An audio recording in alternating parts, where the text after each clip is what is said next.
Welcome back, fellow armchair generals. This is Gamer 1745, and the war continues.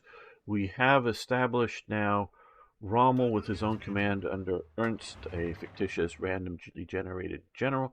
Oh, let's see, what could we... Ooh, we could go with... Um,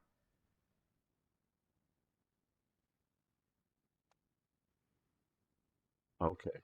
Because we have logistic wizard, supply consumption down. Out of supply penalties enables extra supplies. And we could do this. And I guess we can also do that. So we now have, burning up a lot of our things. So we now have Mr. Logistics Wizard Expert and Logistics Master all in one trait here. So that will help. And whenever we're seeing, we could, of course, well, we'll attach him there just as, yeah, burn less supplies. So that will help us, along with, as we have already done, highly motorized up our supplies from there. Now, once we get either whether it becomes Italian or German territory, probably Italian territory, Alexandria, we will get more supplies flowing in. So that will help us out there. We are doing that. But before we start running the clock, okay, let's actually do a little better divisional organization.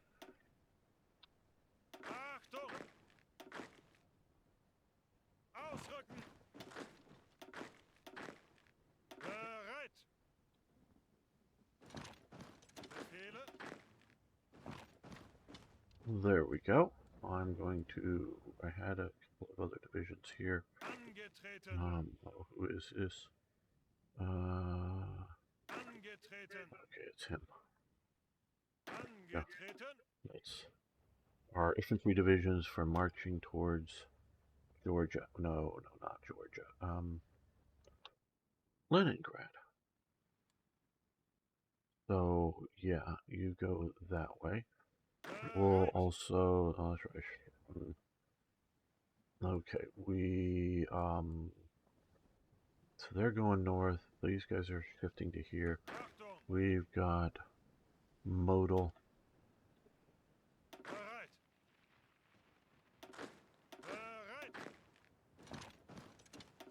We're dealing with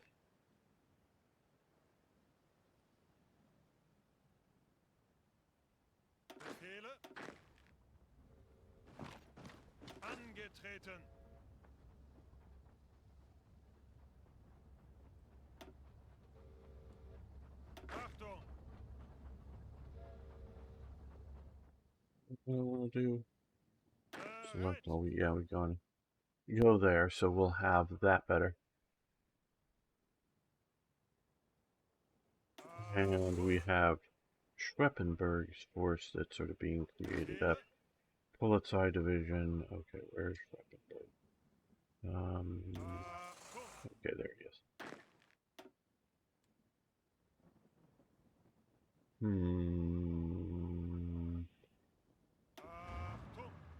Von Thomas force. Yeah, I think. Oh, we're gonna need a lot. We're gonna need a lot of forces. And it's already December.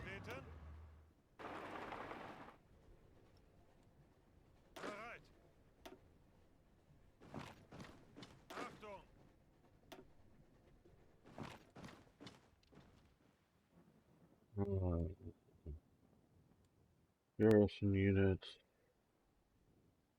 Random division, let's...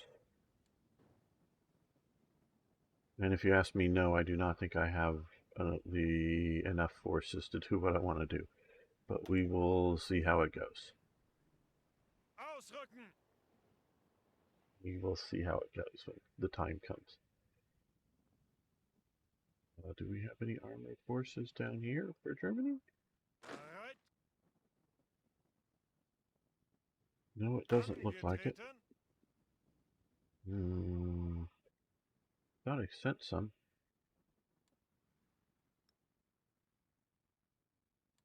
I guess there's Rommel. Rommel, which is now moved here. Guderian, where's Guderian? Guderian's up north. Right. The Ritter von Thoma is sort of there in the center.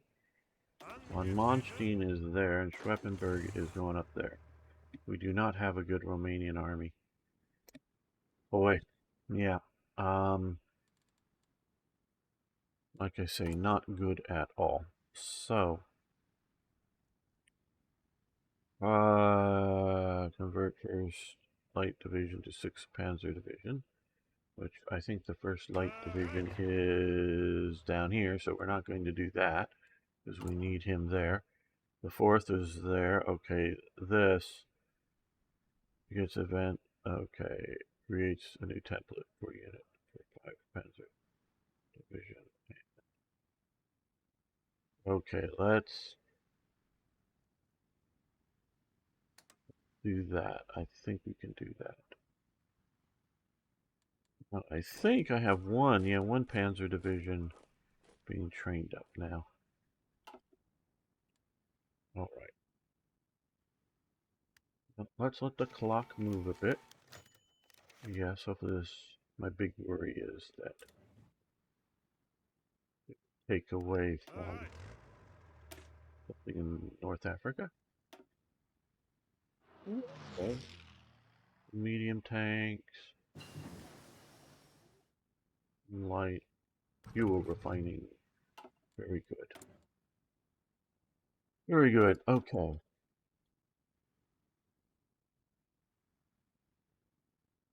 Well, okay, 41. Okay, we can do the 88 millimeter gun. Gets us down the road to possible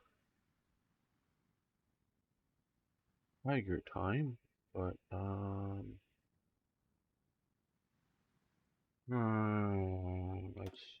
don't want to do any of that.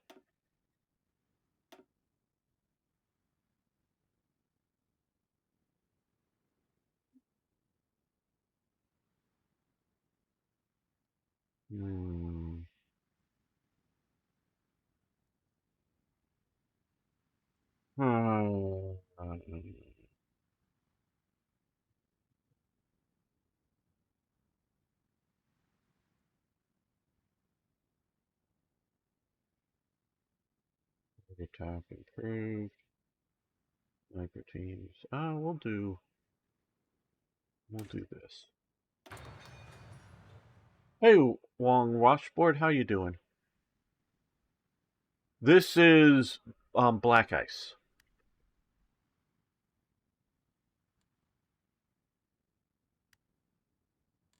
We're having a little bit of aluminum problem, but not much.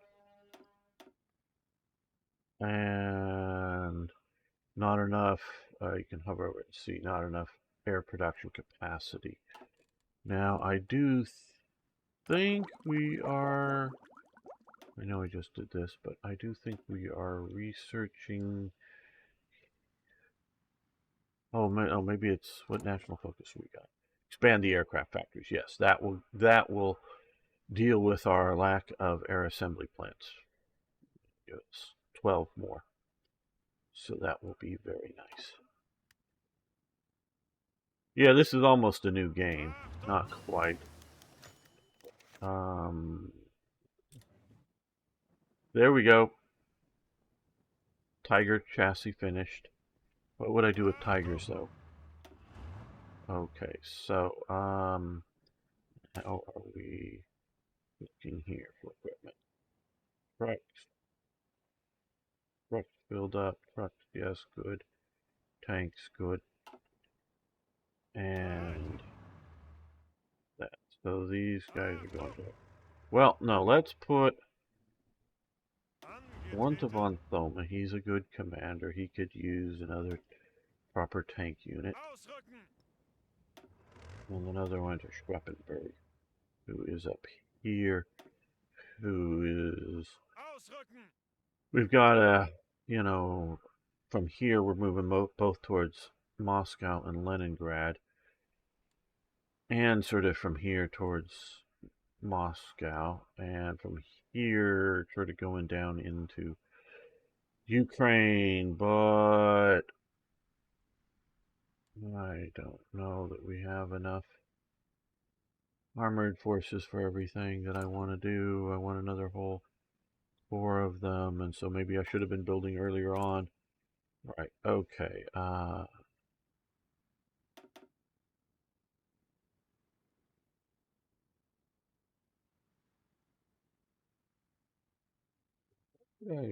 I did the other thing. Yes, that's why I did the other one. Okay, so we have that. We could push to here, barely ahead of schedule, 74 days. We could wait a few days to do that. Or yeah, we could just come over here, because let's just see. I want to see. I want to see.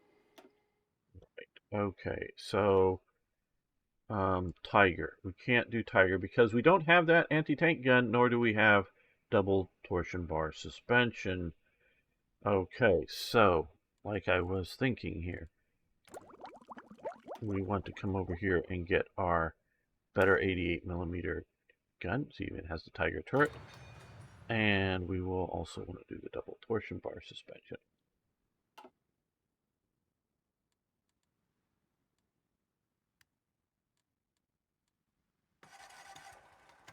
And again, those watching live or later on, yeah, I am trying to play to, win the battles and whatnot.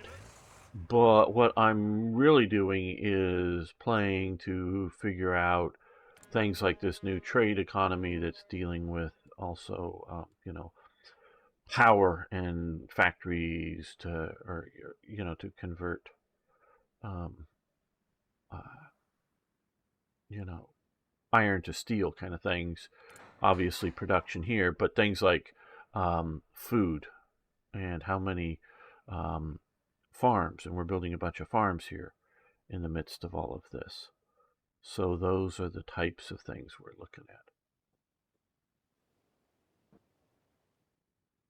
Yeah, oh yeah, play to win, absolutely. But I mean, as in win battles tactically. I am concerning myself with that, and partially like, do I have enough divisions to, you know, um, deal with the Soviet Union is part of that. Non-aggression pact with the Reformed Republic of China. Okay, we'll do that. I have no intention of losing trains to logistics strikes. Okay, yeah. Is called Panama in as we've got Panama as our enemy now. Okay, so we are doing it fair at best. No, it's too risky. We're not doing any arms sales.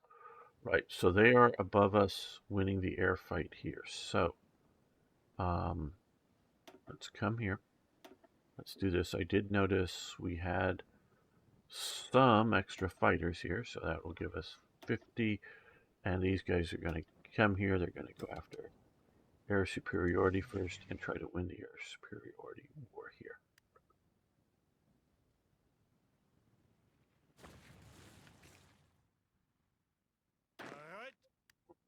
Getting more factories.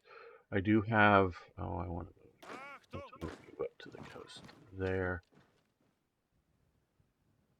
We do have some divisions here just in case the Allies get a little too frisky and decide to invade. We'll have some protection, not much, but some. Well, since we don't have any armored forces down here, let's move another couple of German infantry divisions that way.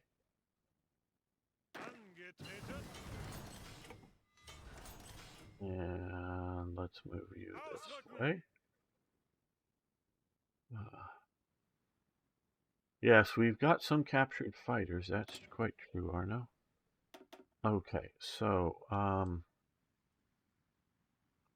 was construction here. I believe this one we just got. So, all buildings, construction speed, civilian factory construction speed, which I presume those are stackable, but military slows down.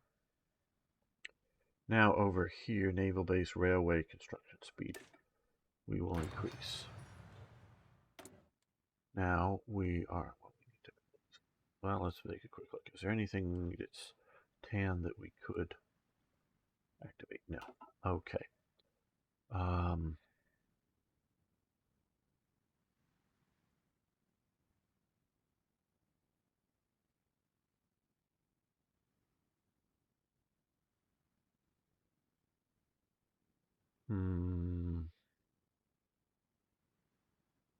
Well, I think heavy transport trucks. That looks good, I think.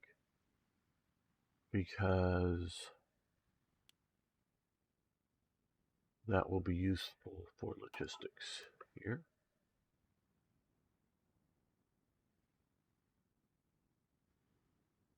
Why not do either use or sell your captured aircraft? Because they will fill in for attritional losses at points. So, although I'm trying to keep most of my forces... Oh, okay. We have the Italians attacking. That is a good move. So let's... What is... I want to see the order of battle here. Okay, that is a very, very weak force. Let's see what the 7th... I think the 7th is, yeah, much better. So you got to really sort of pay attention beyond just what that is. And let's send in this motorized infantry division to help here. Oh, non-aggression pact with the Siamese Empire. Okay. Yeah, let's go with more submarines. No, I think we just want. Let's do this class. Do that. Give them any extra that we may get. Yeah, we have the chassis, but we don't have the proper full tank to work on. Again, this should not be taking up engine resources.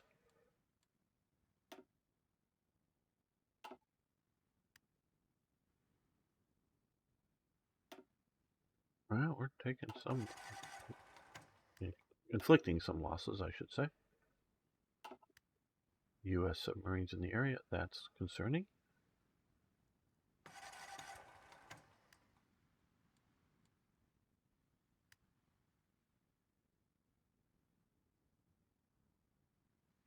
I'm not against the idea of trying to sell.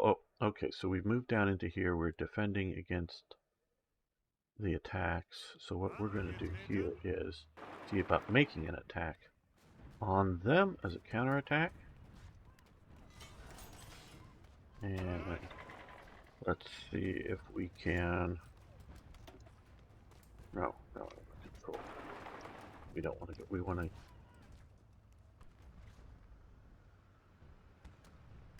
Here. Oh. Manchukuo, yes. Henry Puyi. Tragic figure. Okay. Now something other than using up...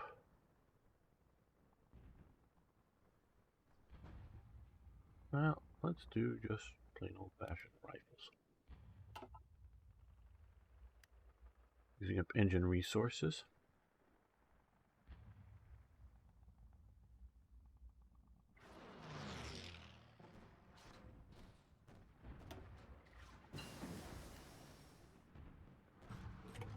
The aircraft upgrade.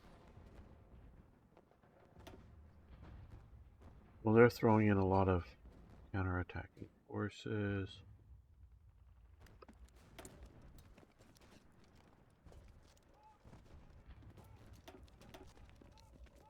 Yeah, do the torsion bar, but what else can we do here? Let's upgrade our light artillery.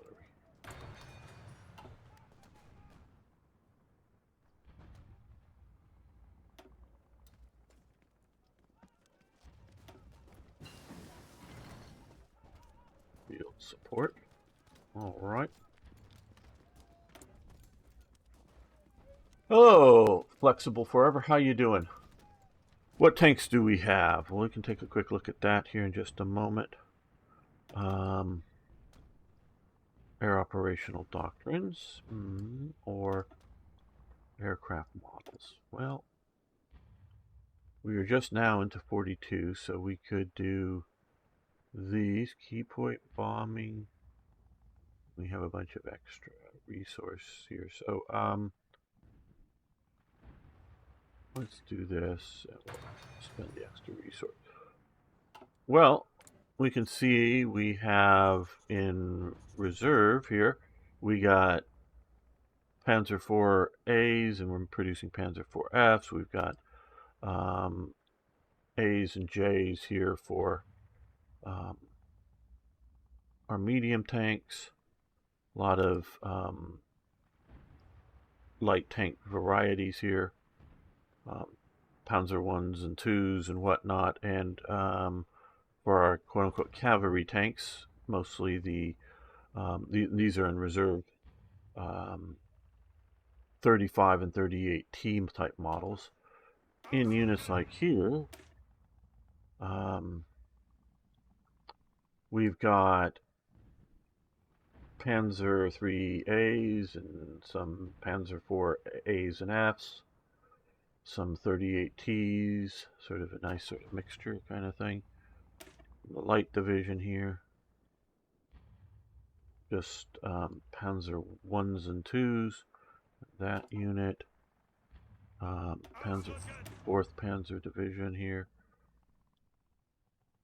We've got just light tanks here, so yeah, not the greatest military force by any means.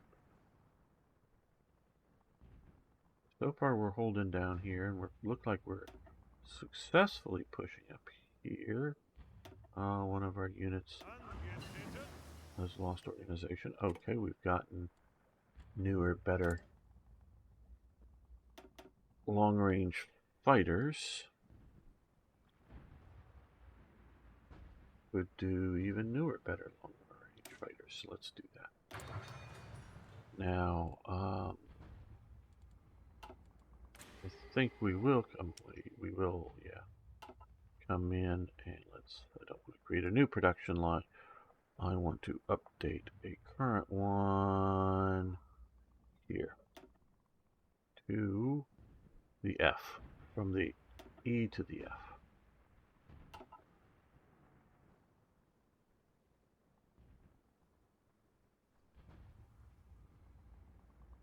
Well, light and medium. We have some Panzer IIIs and Panzer IVs. Push in there while I know you're not very well organized, but push, push, push while we can. Okay, and you also push while we can. I don't know that we're going to win there, but you're being pushed back. Okay. Expand the aircraft factories. Very, very good. Right. Okay.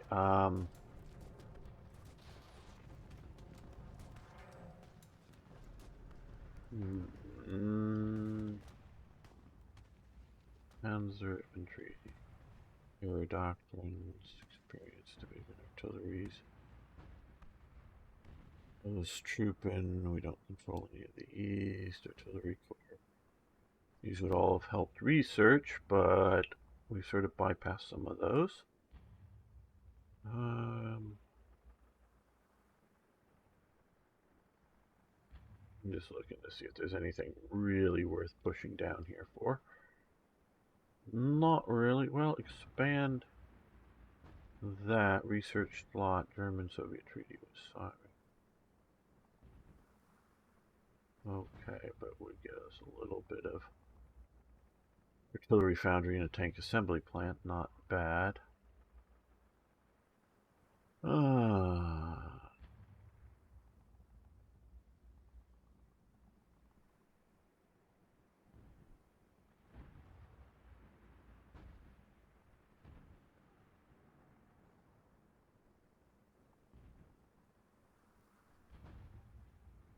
Well, I think we want to take this 60 days here and prepare for a long war as opposed to kicking the door. So we're going to start preparing for a long war. That will actually hurt our production a bit. Now we can look here. We now have, oh, we don't, well, I think we give it a little minute or two. Engine capacity hopefully will help. Come up here, I hope. More factories. We're definitely increasing our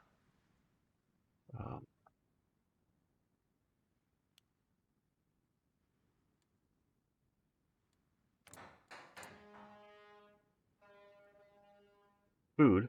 Okay, so for our steel problem, we have so far used approximately half of our steel making capacity here. So that, but that shifts factories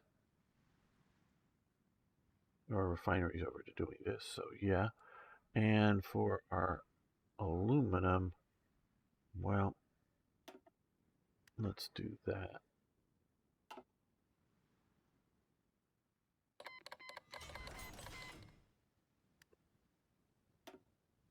Okay, now let's see. Insufficient resources. Airport. I would have thought all. Well, maybe there's an event that I have to trigger. I don't know. Probably not. But I would have thought those 12 aircraft factories would have been enough to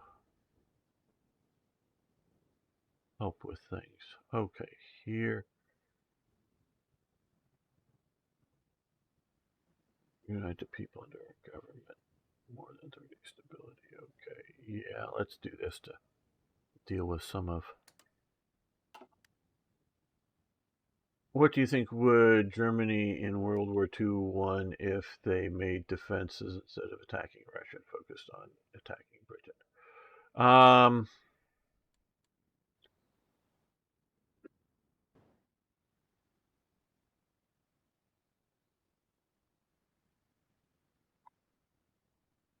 Interesting question.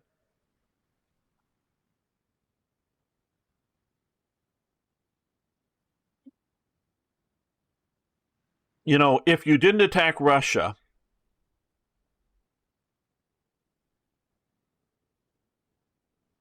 and you focused on Britain, would, one question, would, and I don't have a for sure answer, but we could go, would Russia have not, or USSR, have not attacked Germany? You know, would say, now,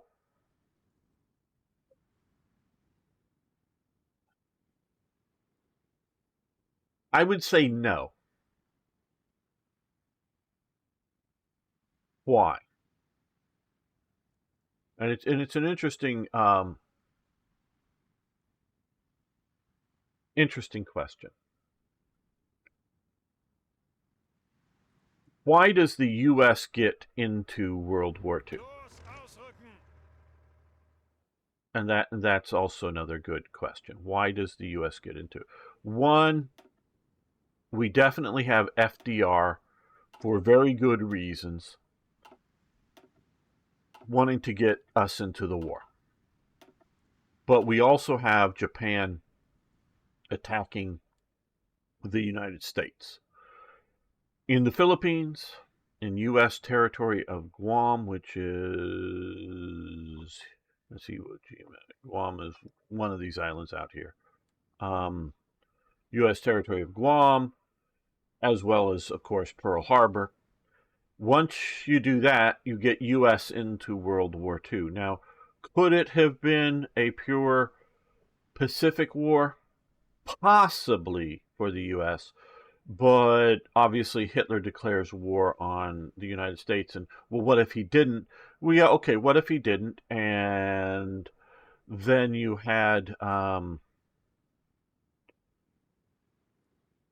you've already had at least one attack, even before Pearl Harbor, on U.S. ships out here, not out here, but out here that we were doing the neutrality patrols, saying, don't torpedo us in our area here, and so just stay out. They had already attacked one American destroyer, which is an act of war, but we didn't declare war over that because we knew we were being provocative and that we were, out in international waters playing naval war games, confronting German submarines. So we knew we were playing with fire, but still roughly in our backyard, not in our own territorial waters or something, but in our own backyard. So yeah, it very easily that FDR could engineer enough of a casus belli, reason for war, to get the United States Senate to readily declare war on Germany. Now, I have contended that had Germany and Italy secured the Mediterranean and had defeated the Soviet Union early enough and quick enough, that Germany could maintain enough strength, and we're taking nuclear weapons off the table for the moment, maintained enough strength here to confront any D-Day landings sufficiently enough and control the air power sufficiently enough, even though the U.S. could outproduce Germany. And they could. But if Russia still exists and Russia's strong, even though you're at peace, well, what's going to happen once the U.S. is in the war? Okay, what's going to happen? Well, the U.S. is going to be in that war, and it's going to be fighting Germany. It's going to be bombing the hell out of Germany. Russia, Soviet Union, whatever you want to call it, may or may not decide to join the war, and we definitely have good reason to believe that they very well might have tried to take over Finland, know that Nazism, if it long-term stands, is going to one day go to war with the Soviet Union because Nazism wants to move east. Hitler's clearly said that. So they know that the Soviet Union is, to the Soviet Union, National Socialist Germany is a existential, will it exist or not, threat, not just where the border is going to be or something like that. So they know it's a threat. So they very well might attack, once because there was very real effort to reorganize after the failure of the Winter War, to reorganize the Soviet Army, to continue to have the Soviet Army organized on an offensive basis, not just a defensive basis, so that once they got that reorganized, and there's real discussion, I don't know how seriously I would take it, but there's real discussion that the Soviets were planning on getting ready to attack like in 1942. I don't go so far as to say that I think there's solid evidence of that. They may have, and that's before Pearl Harbor. So they might decide to attack. But even if they don't decide to attack, I think at some point, once the U.S. is in the war, once the U.S. is fighting hard, B-17 bombers are bombing the hell out of Germany, and there's fighting somewhere in North Africa, or Northern Africa, maybe down in Suez or out here in, Morocco or whatever, even if the Italians are, have taken Malta, have taken, or somehow taken Gibraltar or whatever. The U.S. might even ignore Spanish neutrality and declare, invade Spain, not to conquer it, but to liberate it and, use that as a second front, a place to get in. And the U.S. would have been, quite possibly, because they did, I don't know if you guys know this, but the U.S. take over the Azores. I mean, right now it's showing as state owner, I'm seeing it as Britain, but it was the U.S., while it was still Portuguese territory, they just took it over. They left the Portuguese administration, Portuguese police officer continued doing his job. There was just now, some U.S. bases with, And they just literally came in and took it over and didn't have to fire a shot, informed them. But it was it was a non-opposed military invasion that the U.S. did, and it wasn't trying to own, um, you know, the Azores long term, but it wanted, air and naval bases to fight the submarines. So we ignored, international law or whatever, or Portugal wanted to go to war with us. Well, screw you, we're going to go to war with you. And of course, Portugal did not want to go to war.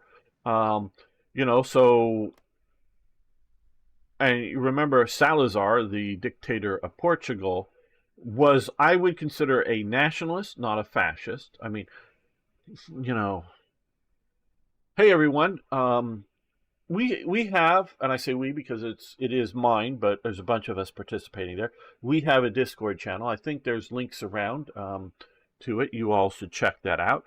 Um, uh, Friday evenings in Europe, afternoons in America here, we have movie night, and we put on our show what I consider important movies that some people have not within our community have not seen before, and generally good movies. But we did do a rewatch because of Helldivers out there of Starship Troopers, which people think is a movie about fascist, and Paul Verhoeven, who is a communist, thought was fascism. But when you think libertarianism is fascism, well, so the leftists call everything fascist, and they don't even, and there's like recent videos of some young woman going, well, I don't know what fascism is. I can't define it. I don't know. They're just being fascists. They don't even know. They just call the opposition fascist. So I really take Salazar to be a nationalist, which, yes, an authoritarian, but he was also, he goes to the level of writing a book. He actually writes a book in the 1930s, going after the Nuremberg laws, and is an anti-Hitler book. So you have the authoritarian dictator of I'm saying Lisbon, but of Portugal here, who writes an anti-Hitler book. Okay, he's no fan of Hitler. Now he works and pushes very hard. Not that Franco is disagreeing, but trying to keep the World War II out of the Iberian Peninsula.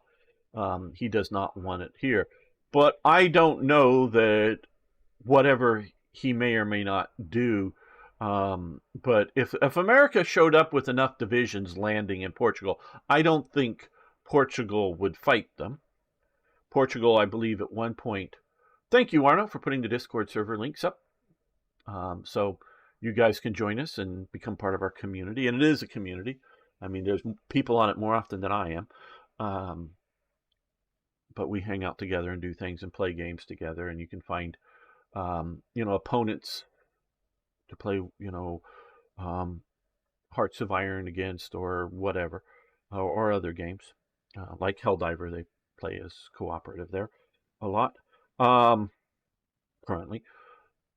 But I think it was one estimation that was done during World War II that Portugal figured that it had 4 days of ammunition. I think it was, but it was definitely less than 10 days. So they could fight a war for 4 days, and we're talking, burning up machine gun ammunition, artillery ammunition, whatever. Now, of course, Portugal does have, colonies down here in Angola and Mozambique and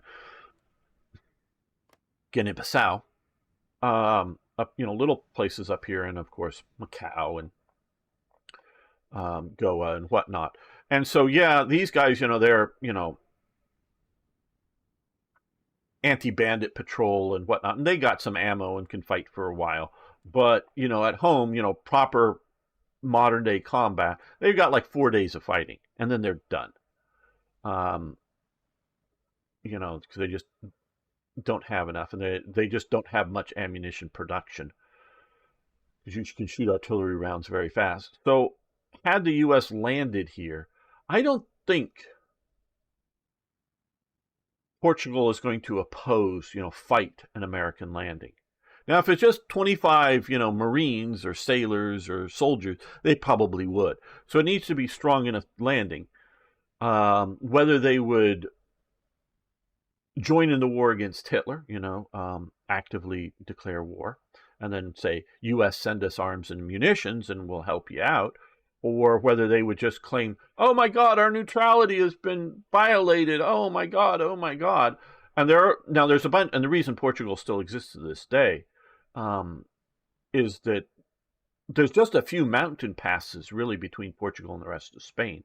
That Portugal, we're talking the Middle Ages, we're talking the 18th century, 19th century, we're able to hold. And you can look at that in the Peninsula War that Britain and France sort of fought with, along with their proxies in Spain and Portugal here during the Napoleonic Wars, that there's just a few, we see, the blocked borders along, come down, these kind of borders here that you can't cross. Well, some of these should be closed and just have, not like it's continuous, but maybe like you can't necessarily, I'm just pointing this out as a generality, from this province attack this province. You might be able to attack it from here, you might be able to attack it from here, but not from here. So like maybe that border should be sealed or something. So a few of these should be sealed as just being too, mountain pass too much kind of thing, and to move modern armies through. And so there should be some, several spots. And then I don't know what Spain would do. Franco does, is definitely an anti-communist, definitely worried about things. I don't know if he would see the writing on the wall and just declare for America, or feel that, oh my God, the colonials have risen up against us and we must defend Europe against, those nasty colonials, but, Americans, because, Mexico's in the alliance by that point, probably, and some of the other, Latin American countries would probably have joined in. So seeing it as the colonials coming back to take over Europe, he might have gone on Hitler's side, but he might have declared on the other side or whatever. I don't know. But, so the U.S. might have used Spain as a, non-fortress Europe, super defended coastline to invade. But with some of that, being either happening or threatened to happen, we're still looking at what could Germany have won. The Soviet Union, I'm pretty damn sure, would shut down trade with Germany, because it is sending huge amounts of food, huge amounts of resources, huge amounts of oil. I guess, oil and food are resources, but, just general things like steel and tungsten and other stuff are being sent into to Germany, as well as food and oil and all of that. That could just be turned off, boop, and it's off. And then what the hell is Germany going to do? So if Germany does not have access to these resources, and some of them are out here in Ukraine, no, that's not the one I want. It's here. Out here in Ukraine, and you can look at Black Ice, especially I would say Black Ice 3 does for Hearts of Iron 3 does a really good look at it. There's some resources out here that Germany really needs to keep its industry going, as well as food. And if it doesn't get these things, it's going to be in a serious hurt position. So I don't know that Germany is going to win. So I'm not saying it's again, from my perspective, I know there's a few people new around here. And hi, if you're new around here, you can, subscribe.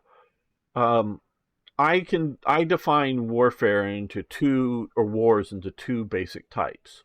One is a warfare of attrition.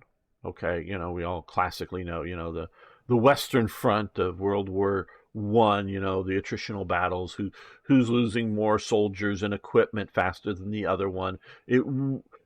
Tactically, positions matter. Are you on the hill looking down at the enemy, or is the enemy up on the hill looking down at you? Yeah, that matters, but really it's just attritional warfare.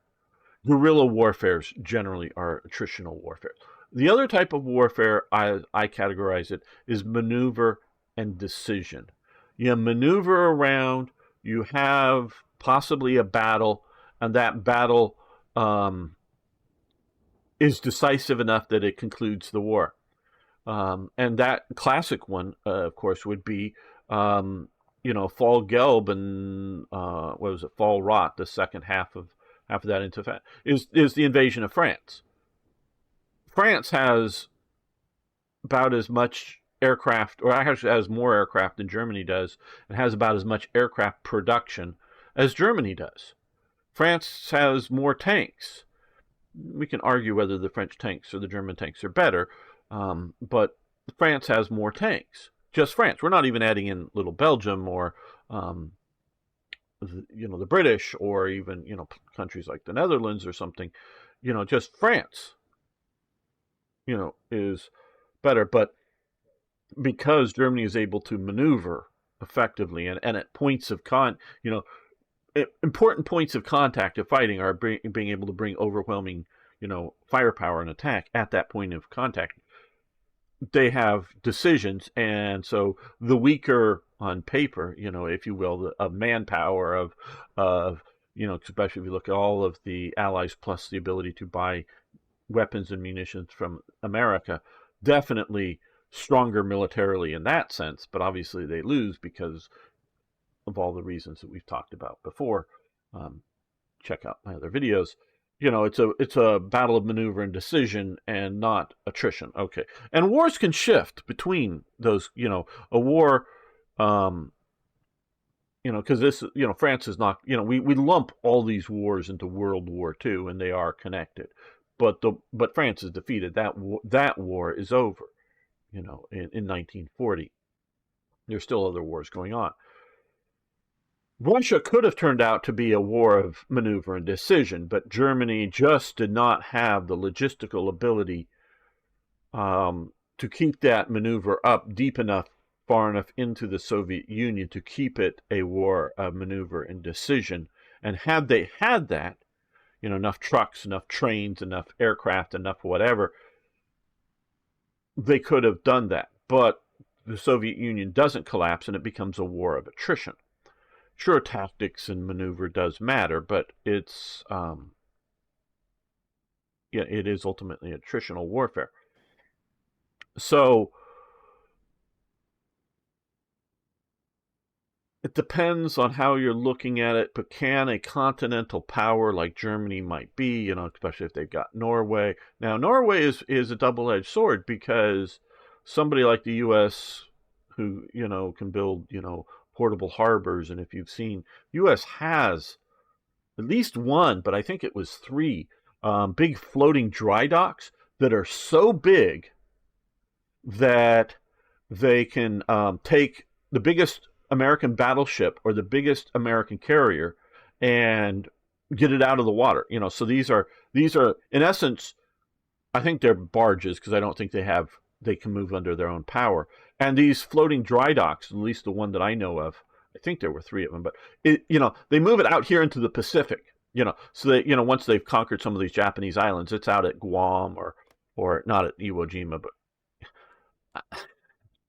I really disagree. They wanted to make some of these islands way too big and too many parts. Here's Guam. They move it out to Guam at some point. So it's not even like back in Hawaii. It's moved all the way out to here. So they have, so the American logistical ability. They have a big floating dry dock out here that, so if you have a couple of torpedo holes in a carrier or something, they don't have to get, and it's not sunk, it's damaged but not sunk. They don't have to get it all the way back to US. They just got to get it over here to Guam. The thing, can be submerged a bit. You float the ship on it, then it, you pump out the water, and it's big enough to take the weight of a carrier or a battleship with its ammunition and whatnot in there, and get it out of the water and repair it and sink it back down. Oh, and the U.S. Navy also, to get it out to Guam, actually has a ship. I think it's a ship, and that it's big. I mean, maybe a barge that has to be towed. Doesn't have an engine. That all it does is make ice cream. They have a freaking ship that makes I think it's like 500 gallons a day of ice cream.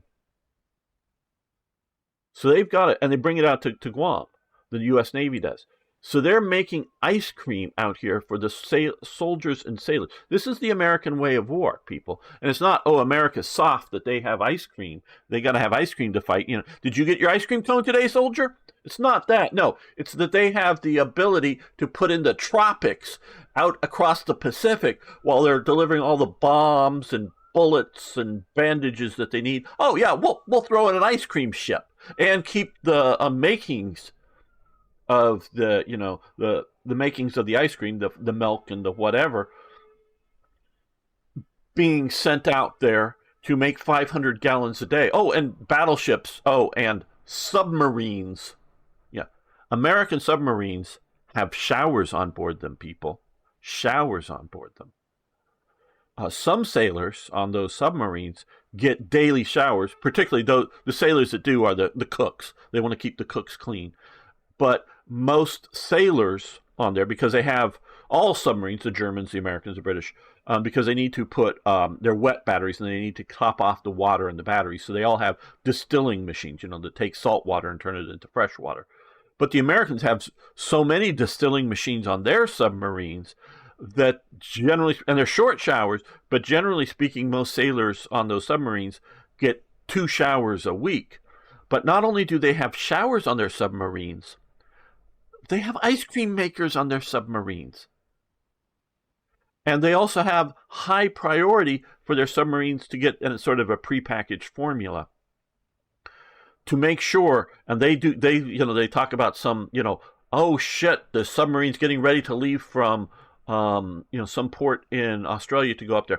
Oh shit, they don't have any more of the ice cream stuff. Well, we'll fly it in and they'll meet up here to then, when they're going on north and get them their ice cream. So they keep ice cream enough for 75 days at sea, ice cream. And they have, a small ice cream maker on their submarines. And the battleships and the aircraft carriers also have ice cream makers on their ships. And again, they have enough, they keep enough flowing of supplies to keep them having ice cream on their ships. Not everybody necessarily gets ice cream every day, but again, and yes, it may seem like America is soft, but it tells you the logistical capabilities of America in fighting wars globally. And that is important. And that is important. And I will get to the chat here in a minute. Hello, MMDB and everyone. I'll get to the chat here in a minute. So the logistical ability of America is great. So yes, if you're Germany and you have Norway, which we did not invade this time, the U.S. with support from Britain has the ability to attack in Narvik. Germany does not have the ability to respond to that attack. Oh, certainly they may have a few divisions up here, and they did. Some in Narvik and some down in Trondheim down here, and other places. They did. I think it was 3 panzer divisions, old, out-of-date panzers mostly, by 1944, but I think it was 3 panzer divisions in Norway that weren't down, somewhere to fight against the Allies later and just ended the war up here in Norway. That having that set up there, Germany might be able to respond down here, aircraft flying, ferrying in troops and troop ships coming in here. But they can't respond up here, and the U.S. can fly in and get enough aircraft to probably hold. So this could become, if the Soviet Union is not at war, another avenue attack. So this is a double-edged sword for Germany having it up here.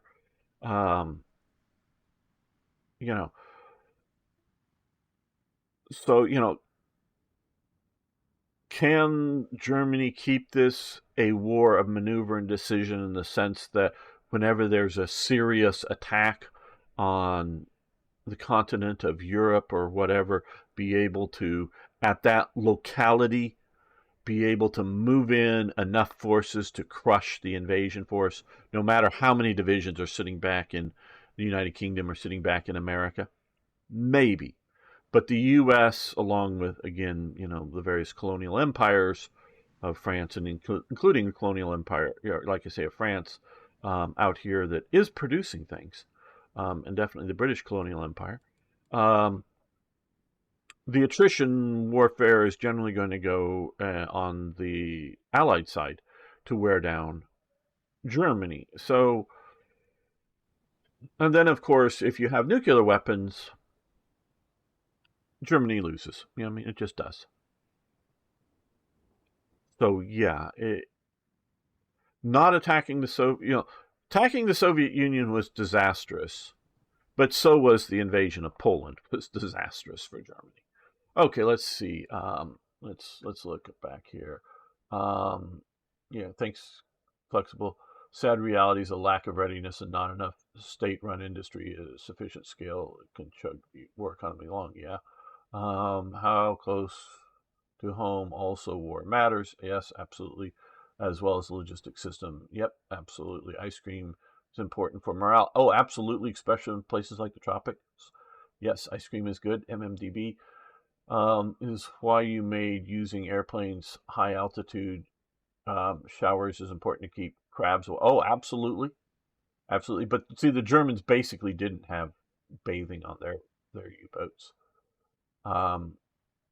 So, well, they'd bathe in salt water and maybe, I don't think they had showers, but I think they, get water and wash themselves, fresh water, wash themselves down once in a while. But it's not like Americans with their things. Submarines used to be called pig boats due to how they didn't have any such luxuries in World War One on the German side. Yep.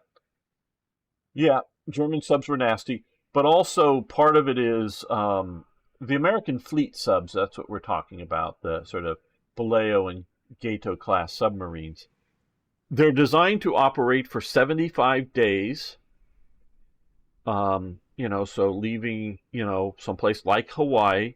Sometimes they would leave from San Francisco, and actually, if you're going to be up here, it's because of the way the globe is, it's quicker to come here than it is to go down to here and then to here. So yeah, sometimes they would take this route if they were going to sort of be operating up in Japan area, in Japan, as opposed to operating down. If you're operating down in the sort of central Pacific, if you will, and South Pacific, yeah, it's better to operate out of Hawaii, and then they were also operating out of Australia in significant numbers. But they're talking 75 days. They're talking submarines that are designed for the Pacific scale of war, not the German submarines, which are really mostly designed for operating in half of the Atlantic. And yeah, they can come over here for brief periods of time. And yeah, they developed the Melch cow, the submarine without torpedo tubes, to come out here and refuel and give more food to the submarines to try to keep them operating. And yeah, there were a few long-range ones that the Germans did make that did operate down here, but they were mostly designed to operate here for shorter durations of time. They don't specifically know the time scale, but so they weren't set up for being out of I don't know. I'm just going to throw out a number like 30 days, 40 days instead of 75 days. So yeah, wash up a bit, and it's also a lot cooler up here as opposed to being in the South Pacific. So we lost a total of 4 aircraft here, and they lost a destroyer in that engagement. I don't know if that's a good exchange rate.